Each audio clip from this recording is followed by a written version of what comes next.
Hello guys, welcome back to my channel. So guys, তোমরা সকলে কেমন আছো? আশা করছি তোমরা ভালো আছো, আর আমিও খুব ভালো আছি।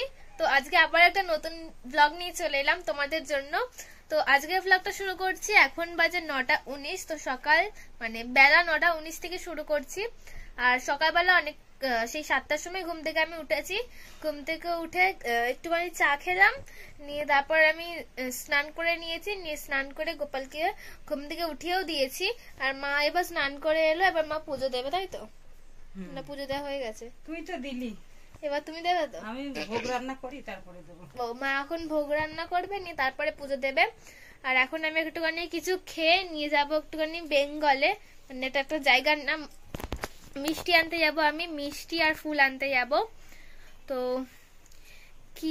কিছুই খাবার এখন নেই, মুড়ি খেতে হবে আমাকে, জলমুড়ি খেতে হবে। তো জলমুড়ি খেয়ে আমি যাব মিষ্টি আনতে। আর ঠান্ডা লেগেছে আমার, সেজন্য গলার আওয়াজটা কেমন বেরোচ্ছে।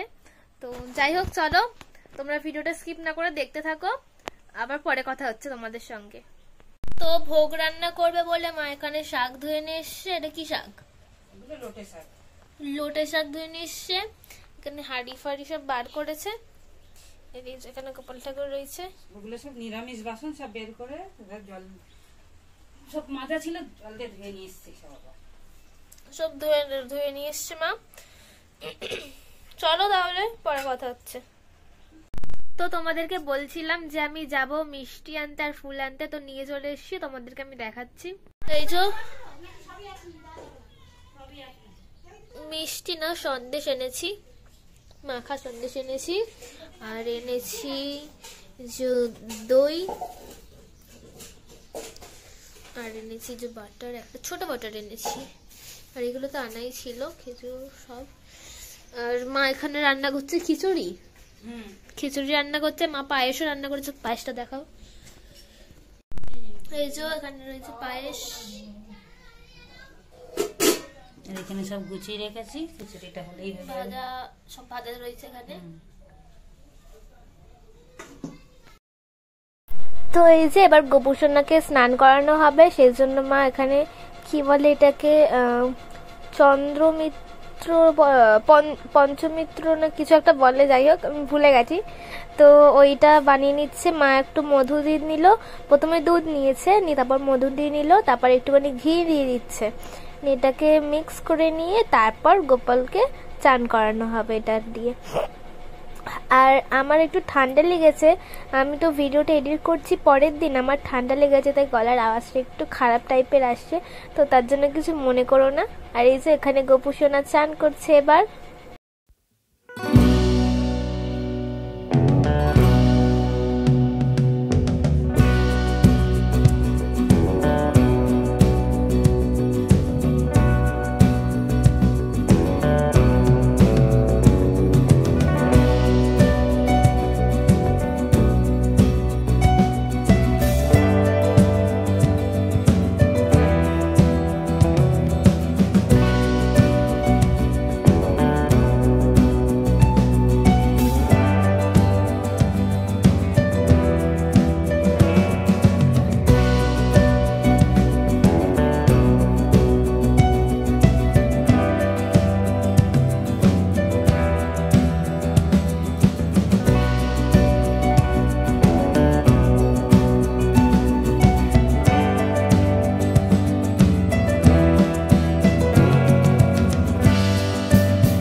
তো এই যে এখানে গোপুসোনার সাজুগুজু হয়ে গেছে কমপ্লিট। আর তোমরা দেখো কত সুন্দর লাগছে, কত কিউট লাগছে দেখতে, বলো।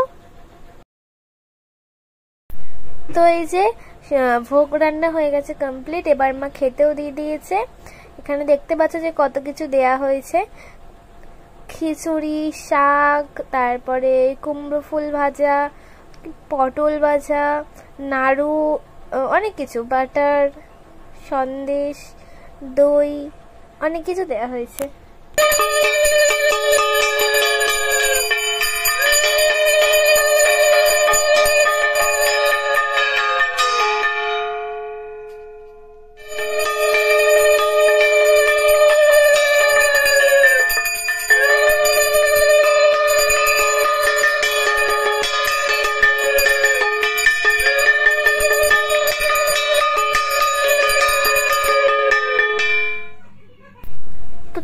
দুপুরবেলা খাওয়ার পর আমি এখানে খাচ্ছি খেজুর আর বেদানা আর সন্দেশ।